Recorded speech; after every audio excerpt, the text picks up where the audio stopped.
Sebenarnya kan barang impor itu bukan harus dikhawatirkan menjadi momok. Sebelum barang itu berangkat ke Indonesia, Sebelum berangkat ya? sebelum berangkat, Oke. kami harus melakukan pemastian secara kesesuaian fisiknya itu Mhm. di negara asal atau pelabuhan muat. Sih di sini yang kami juga insya Allah menggandengnya itu semuanya adalah surveyor yang Mhm. sudah berkelas dunia.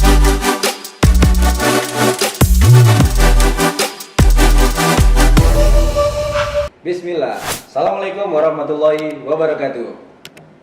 Jumpa lagi di Cak Koja, cakap-cakap konstruksi baja bersama ISSI, Indonesian Society of Steel Construction.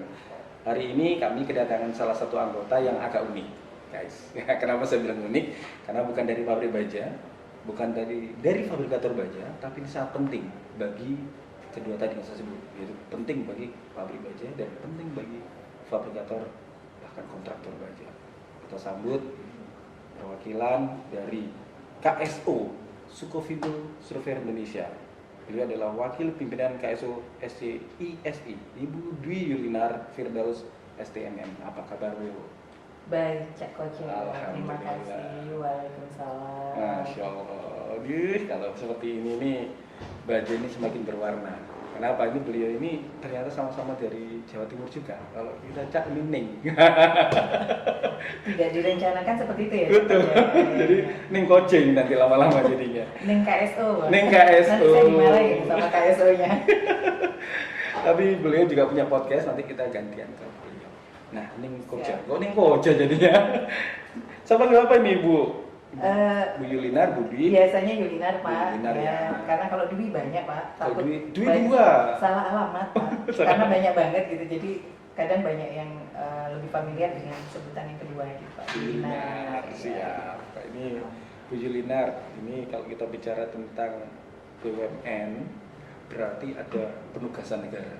Siap. Nah, lalu ini kita bicara KSO, Surveyor, Sukovindo dulu ya. Kerjasama operasi Sukovindo dan Surveyor Indonesia. Mungkin orang tahu siapa Sukovindo, siapa Surveyor Indonesia, tapi mungkin tidak semua orang tahu siapa itu KSO STISI. Boleh Bu, monggo. Siap. Terima kasih sebelumnya kami sampaikan Cak Koja atas waktunya juga kami diizinkan untuk berkolaborasi di dalam podcast yang dimiliki oleh ISSC, Indonesian Society of Steel Construction. Terima kasih untuk waktunya dan izin mungkin kami awal ingin menjelaskan terlebih dahulu terkait penugasan yang tadi disampaikan bahwa KSO, Kerjasama Operasi Sukovindo Surveyor Indonesia, ini adalah gabungan dari dua BUMN, di mana BUMN ini adalah yang kita kenal badan usaha milik negara, plat merah ya Pak. Kalau orang banyak sering sebut plat merah, kami benar plat merah. Di mana induk kami memang ada dua, yaitu Sukovindo dan yang berkantor di Pasar Minggu dan Surveyor Indonesia yang berkantor di Jalan Gatot Subroto. Gatot Subroto. Nah, khusus di dalam penugasan kami untuk kegiatan verifikasi penelusuran teknik impor atau mungkin masyarakat ISSC akan lebih mengenal kami dengan kegiatan VPTI, Cak Koja, VPTI. di mana output kami itu adalah laporan survei atau LS yang akan menjadi salah satu dokumen pelengkap kepabeanan ketika teman-teman pelaku usaha ingin melakukan kegiatan importasi. Nah, di sini kami mendapatkan penunjukan dari masing-masing kedua induk untuk melaksanakan amanah yang telah diberikan oleh Kementerian Perdagangan.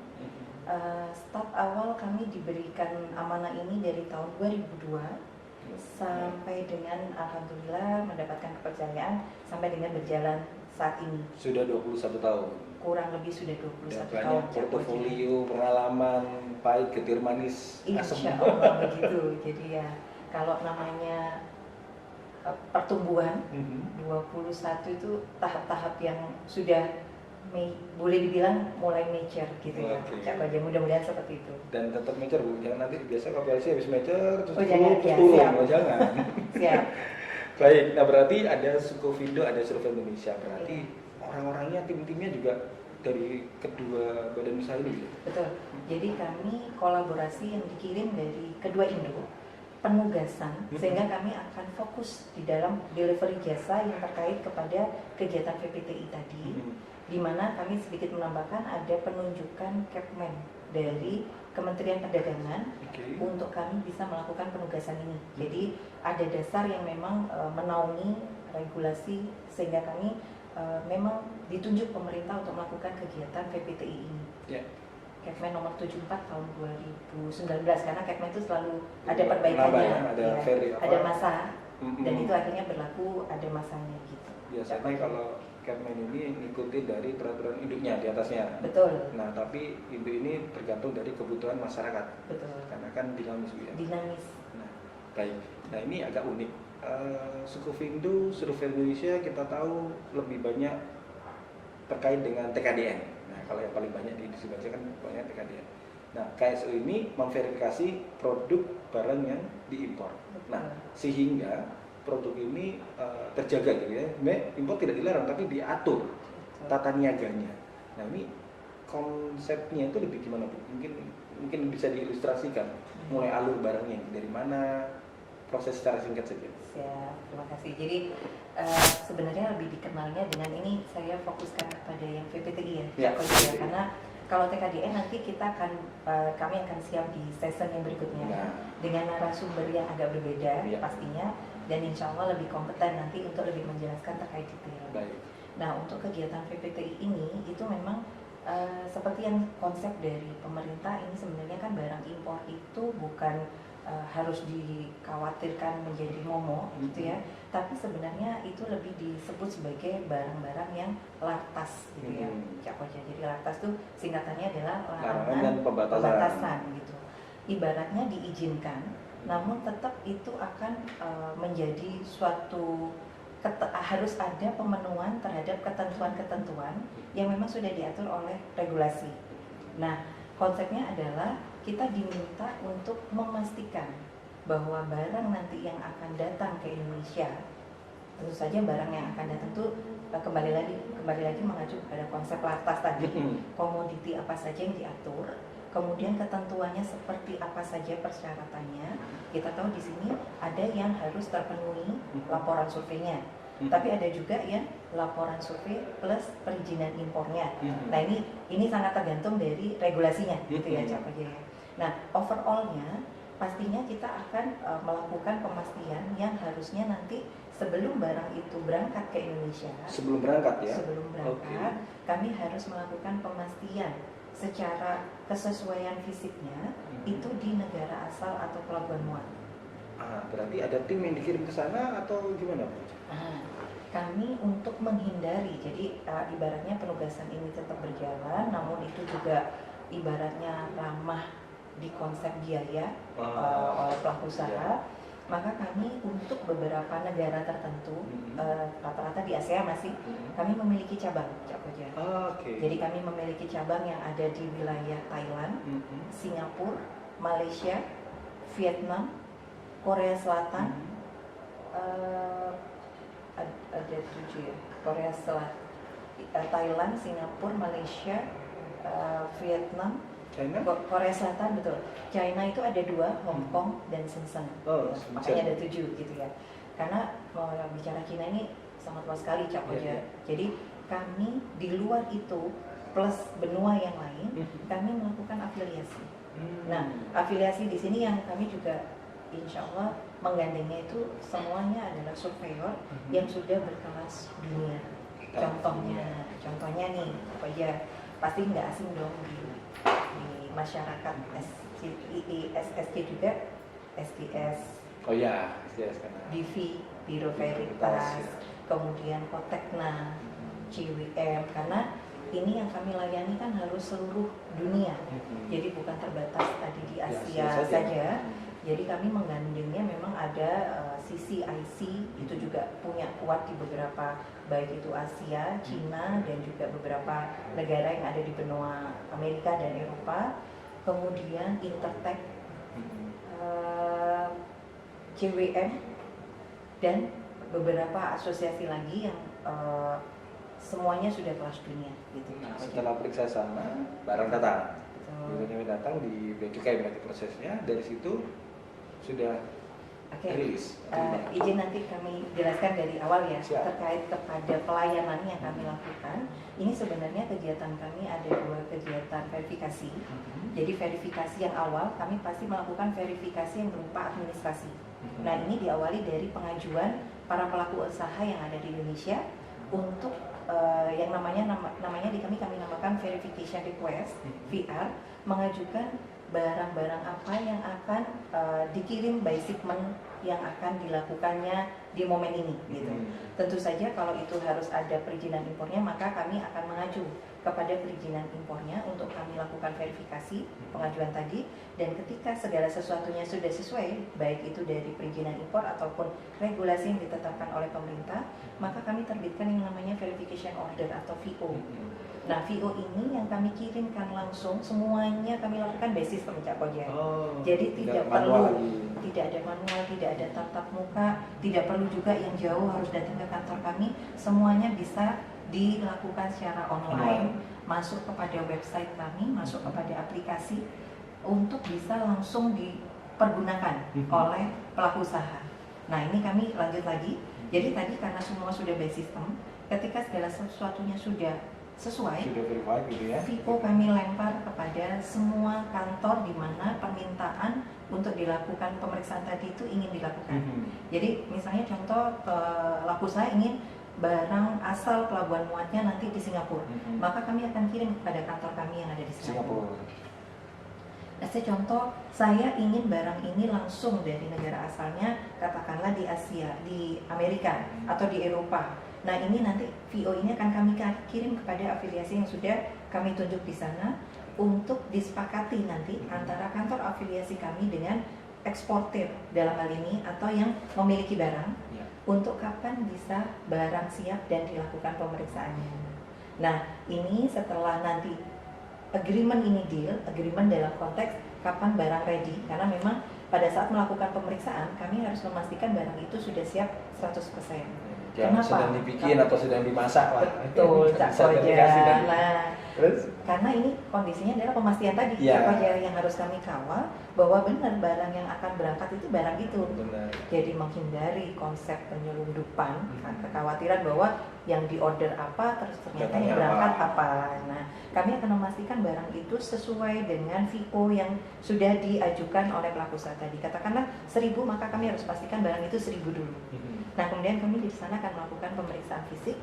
Pemeriksaan fisiknya tentu saja, tapi ada metode samplingnya ya, Cak Koja, bukan semuanya akan kami buka. Pasti ini banyak yang teriak gitu ya, dan akan lama. Ini kan konsepnya tetap dilakukan pemastian, tapi bukan berarti menghambat gitu ya, Cak Koja. Sehingga dengan metode sampling yang tetap kami acu pakai standar ISO, maka kami akan buka untuk memastikan bahwa dari sisi deskripsi barang, dari sisi spek, kalau ini bicara katakanlah elektronik kan yang paling dipentingkan, saya ordernya memang spek handphone yang seperti ini, maka kami buka itu untuk memastikan bahwa memang barang yang diorder tadi sudah sama persis dan sesuai, baik oleh perizinannya maupun dengan mereka sendiri kan punya apple to apple bisnisnya ya, kontraknya.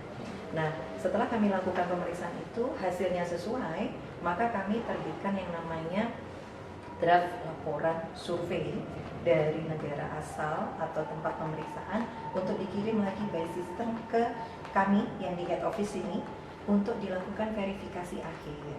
Nah, verifikasi akhir ini kembali lagi, semuanya cukup by system. Kami akan menerbitkan notifikasi kepada pelaku usaha yang ada di Indonesia. Itu berapa lama biasanya notifikasi? Notifikasi harusnya pada saat BLS itu ada, maka kami mengirimkan untuk meminta yang namanya final dokumen.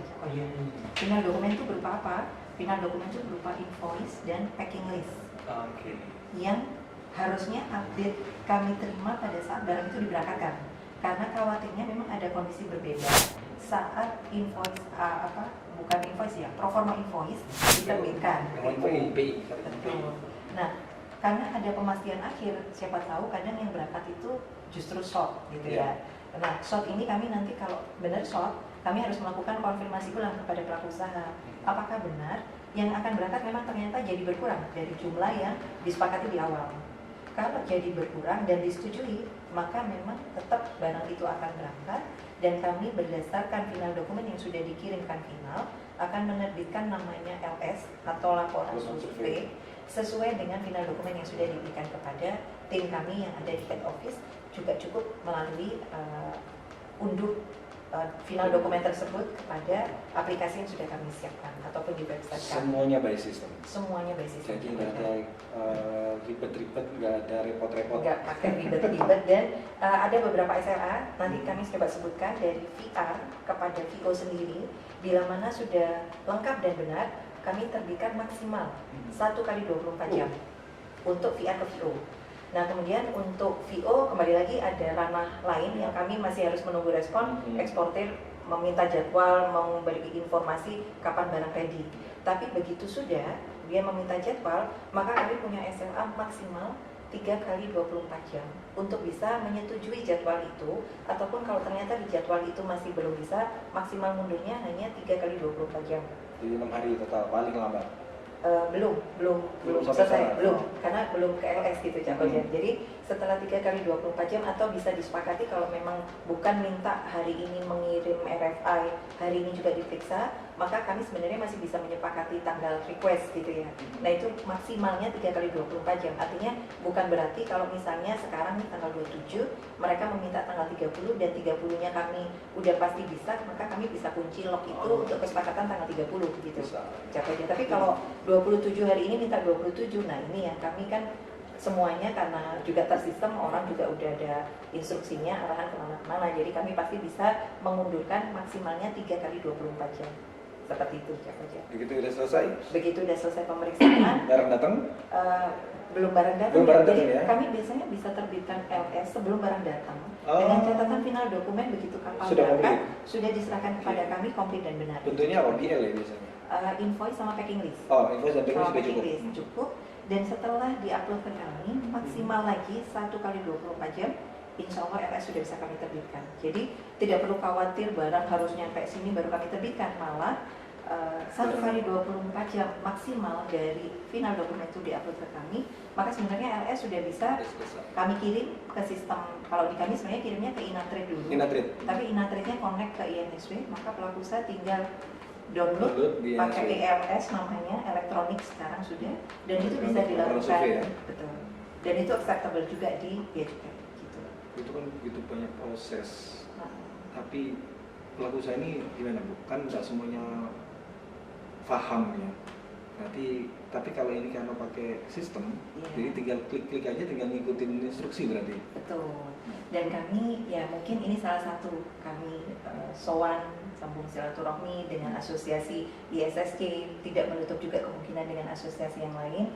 Kami tidak henti-hentinya terus menyampaikan bagaimana kami melakukan delivery jasa ini, Nah, supaya masyarakat yang memang membutuhkan jasa PPTI itu bisa lebih paham dan lebih mengerti bagaimana proses ini dilakukan. Dan mungkin untuk message-message-nya atau kendala-kendalanya, kami juga maksudnya dengan tadi tingkat kemajuran kami setelah 21 tahun, itu insya Allah kami bisa memberikan semacam informasi-informasi bahwa nanti betternya Bapak akan lakukan seperti ini gitu Pak. sehingga potensi-potensi masalah itu bisa dicegah di awal. Bisa preventif lebih awal. Dan konsultasi itu Termasuk bagian dari, jadi ketika kami bergulir kami tahu oh berarti ada potensi yang memang nanti akan ada di posisi dispute, karena tadi begitu barang sampai sebenarnya dari situ tugas kami selesai karena LS sudah keluar, tapi kenyataannya adalah LS kami digunakan untuk salah satu dokumen pelengkap kepabeanan, yang artinya itu nanti berikutnya irisannya dengan tim Bea Cukai. Nah, di tim Bea Cukai ini karena ini khusus masyarakat yang terkait dengan besi baja, jadi mungkin saya agak sedikit customize dengan kondisi yang terjadi di besi baja. karena berbeda. Karena Khusus. spesial. Baja itu spesial memang. Spesial banget sesuai dengan karakteristik baja yang begitu beragam. Wah, Mungkin beliau ini orang sipil, jadi ngerti baja juga. boleh bilang guys ya Cak Koja ya. Jadi kalau bicara range dari tipe HS sendiri luar biasa. Banyak. Jenis-jenisnya Ya. gitu ya. Nah, di situ kami menyadari bahwa ada potensi dispute yang memang nanti dengan bea cukai. Nah, karena berdasarkan kondisi itu kami mempelajari sehingga kami juga menambah line layanan kami. Jadi bukan hanya untuk kegiatan VPTI-nya, Cak Koja, tapi kami menyiapkan diri untuk memberikan konsultasi. Nah, itu yang penting. Dan tenang aja, konsultasi terkait bagaimana deskripsi barang yang seperti ini akan sebaiknya masuk kepada rumah. Kalau di kami sebenarnya gambarannya itu lebih tepatnya rumah, karena kami tahu untuk klasifikasi AS ini ranahnya bea cukai ya Cak Koja. Jadi kami sendiri juga dari pembelajaran yang cukup panjang ini, akhirnya dari konsultasi itu karena berdasarkan pengalaman, maka deskripsi barang yang seperti ini biasanya Pak lebih tepatnya akan masuk kepada rumah ataupun akhirnya memang bicara HS code atau pos tarif, jadi akhirnya gitu ya Pak ya, harmonize system. Banyak sekali itu. Nah, konsultasi ini penting, jadi ini menjadi salah satu bisa dibilang adalah layanan itu lagi-lagi karena melayani pelanggan gitu ya. Nah, tapi 21 tahun tentunya pasti ada kendala gitu ya Bu ya. Kira-kira apa nih kendala yang sudah sering dihadapi gitu? Ya. Nah, jadi message tadi kami bilang kami menambah satu lagi line layanan, dan jangan khawatir terhadap line layanan ini kami tidak mengenakan biaya apapun gitu. Cak Koja, jadi free of charge terhadap layanan konsultasi pada saat semua pelaku usaha mungkin kami sarankan di awal. Jadi ketika mereka akan mengajukan perizinan, akan lebih baik kalau misalnya bisa berdiskusi dulu dengan kami untuk kami kawal bahwa barang-barang yang memang, jadi nanti kami kawal itu konteksnya kami berusaha memastikan Pak deskripsinya seperti apa sih Pak yang mau Bapak impor gitu, supaya penerjemahan ke dalam pengajuan perizinan nanti itu bisa lebih tepat. Dan memang kadang nanti kami mintain kelengkapan, Pak barangnya seperti ini ya, boleh minta katalognya, boleh minta fotonya mungkin kalau awal ya. Karena tidak ingin terjadi dispute di akhir tadi gitu ya, Pak. Repot kalau dispute. Iya. Jadi baja itu memang cukup spesial tadi disebut, jadi banyak juga penyalahgunaan sehingga ini bisa dibilang konsultasi dan pendampingan asistensi tadi itu mencegah supaya tidak terjadi potensi masalah yang jauh lebih besar. Betul.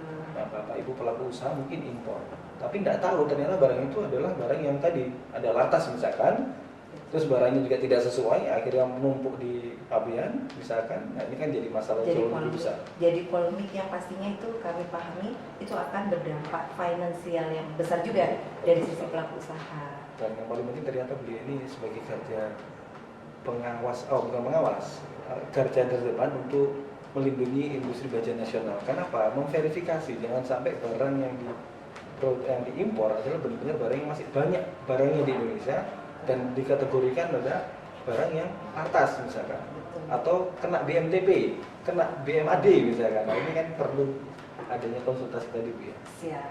Nah, ini makasih banyak Bu. Sama-sama. Berarti ini masyarakat konsumsi baja dilindungi salah satunya adalah dengan Sri Kandi. Saya kan Sri Kandi lagi ini. Oh iya. Tapi Atas Sri Kandi ya. Gak ada namanya Sri di sini. Sri Kandi masyarakat konsumsi baja. Bu, ini tentu tidak cukup segini. Kita masih butuh ilmu lagi, sharing knowledge dari KSW SDI. Kira-kira kita ngobrolnya kemana nih? Baik. Jadi kami udah beberapa akses ya Cak Koja untuk teman-teman masyarakat society dari ISSC. Kami bisa melalui hotline di 15576, tapi kami juga menyediakan WA center di nomor 081 28 92 60 790. Nanti di situ akan dibalas, dan ini pelayanan kami untuk call centernya memang jam kerja, jam efektif kerja, karena kami kemarin sudah mencoba juga posisi kalau ini, jadi pelayanan kami, mohon maaf saya jadi agak lupa juga, pelayanan kami ini sebenarnya sekarang sudah siap sampai jam 24 atau jam 00 Cak Koja. Ini kenapa kami siasati juga ada shift pagi dan shift malam, karena kami melaksanakan all over the world. Karena mungkin yang benua beda jam Eropa sama Amerika, kami tidur mereka baru bekerja gitu. Mereka sahur kita buka, nah, kita buka mereka sahur. Sehingga akhirnya kami memang efektif per 2021 itu sudah membuka layanan sampai dengan jam 00. Oke, untuk produksi LS. Nah kemudian untuk yang layanan seperti ini, karena kami kemarin coba running sebenarnya waktu diawali dari kondisi pandemi, call center juga waktu itu beneran WFH semuanya. Terus pas masuk kami masih bagi WFA, WFO, tapi ternyata ada yang masih kurang optimal ketika call center dilakukan dengan WFH. Sehingga memang akhirnya kami putuskan setelah sekarang ya boleh dibilang pandemi kan udah dinyatakan bukan PPKM lagi, udah tidak berlaku gitu ya Cak Koja. Jadi kami full untuk call center itu semuanya jam office hour. Jadi otomatis memang jam 8 sampai jam 5 sore.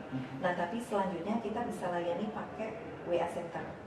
Di WA Center di nomor tadi itu kita sampai jam 10 malam untuk 10 malam, ya? 10 malam karena memang ini pelayanan yang lebih seperti sifatnya customer service.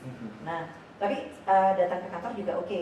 Di Gedung Avenue lantai 8 Jalan Pasar Minggu KAF 16. Kami tetap menerima juga walaupun tidak harus datang. Tidak harus datang. Kalau nyasar ke Kopi Baja dulu ya kan, kita anterin ke Avenue atau kita undang tim KSO-SI yang bisa datang ke sini. Karena KSO juga menjadi bagian dari anggota dari ISSJ. Bu, terakhir saya minta pesan-pesan buat teman-teman Koja. Oke, untuk masyarakat ISSJ kami sangat berharap untuk bila mana diperlukan melakukan pemastian untuk kegiatan impor, tolong pilih KSO Sukovindo Surveyor Indonesia karena kami ini adalah salah satu lembaga yang plat merah atau BUMN yang salah satu tujuannya bukan sekedar untuk berbicara bisnis ya pastinya Cak Koja, tapi kami juga merupakan partner dari pemerintah yang sifatnya kalau kita pahami semua filosofi PPTI atau Lantas ini justru pengaman bagi teman-teman yang mempunyai industri lokal atau industri nasional, bahwa kami diminta untuk juga melakukan pengamanan supaya semua barang impor yang masuk itu memang sesuai dengan regulasi yang ditetapkan oleh pemerintah sehingga tidak mengganggu atau menjaga kondusif dari industri nasional Indonesia. Dan pelayanan kami sudah siap, hampir bisa kita katakan 24 jam, dan juga hari efektif kerjanya juga kami siap sampai juga Sabtu Minggu tentu saja dengan karena kami juga harus tetap follow aturan dari tenaga kerja. Jadi di hari libur harus dengan janjian, tapi untuk hari Sabtu kami ready sudah seperti itu hari efektif kerja. Gitu saja. Tadi janjiannya bisa di Kopi Jiwa Baja. Jiwa Baja, siap. Baik, terima kasih Ning Julinar. Terima kasih atas waktunya. Beserta tim tadi cukup komplit. Nah itu di belakang kerja. Saya rasa memang kita perlu podcast lanjutan sepertinya. Dengan senang hati, atau mohon izin kalau berkenan nanti gantian tim gantian akan ya? mengundang masyarakat perwakilan dari masyarakat ISSJ untuk menjadi salah satu narasumber di Pak podcast. Ketum kita undang. Baik, terima kasih. Saya rasa cukup sekian. Terima kasih atas perhatian Cak Koja, Man Koja. Kalau misalnya ada pertanyaan jangan ragu, segera saja komen, like, and subscribe. Terima kasih. Wassalamualaikum warahmatullahi wabarakatuh. Waalaikumsalam warahmatullahi Salam wabarakatuh. konstruksi baja. Salam konstruksi baja.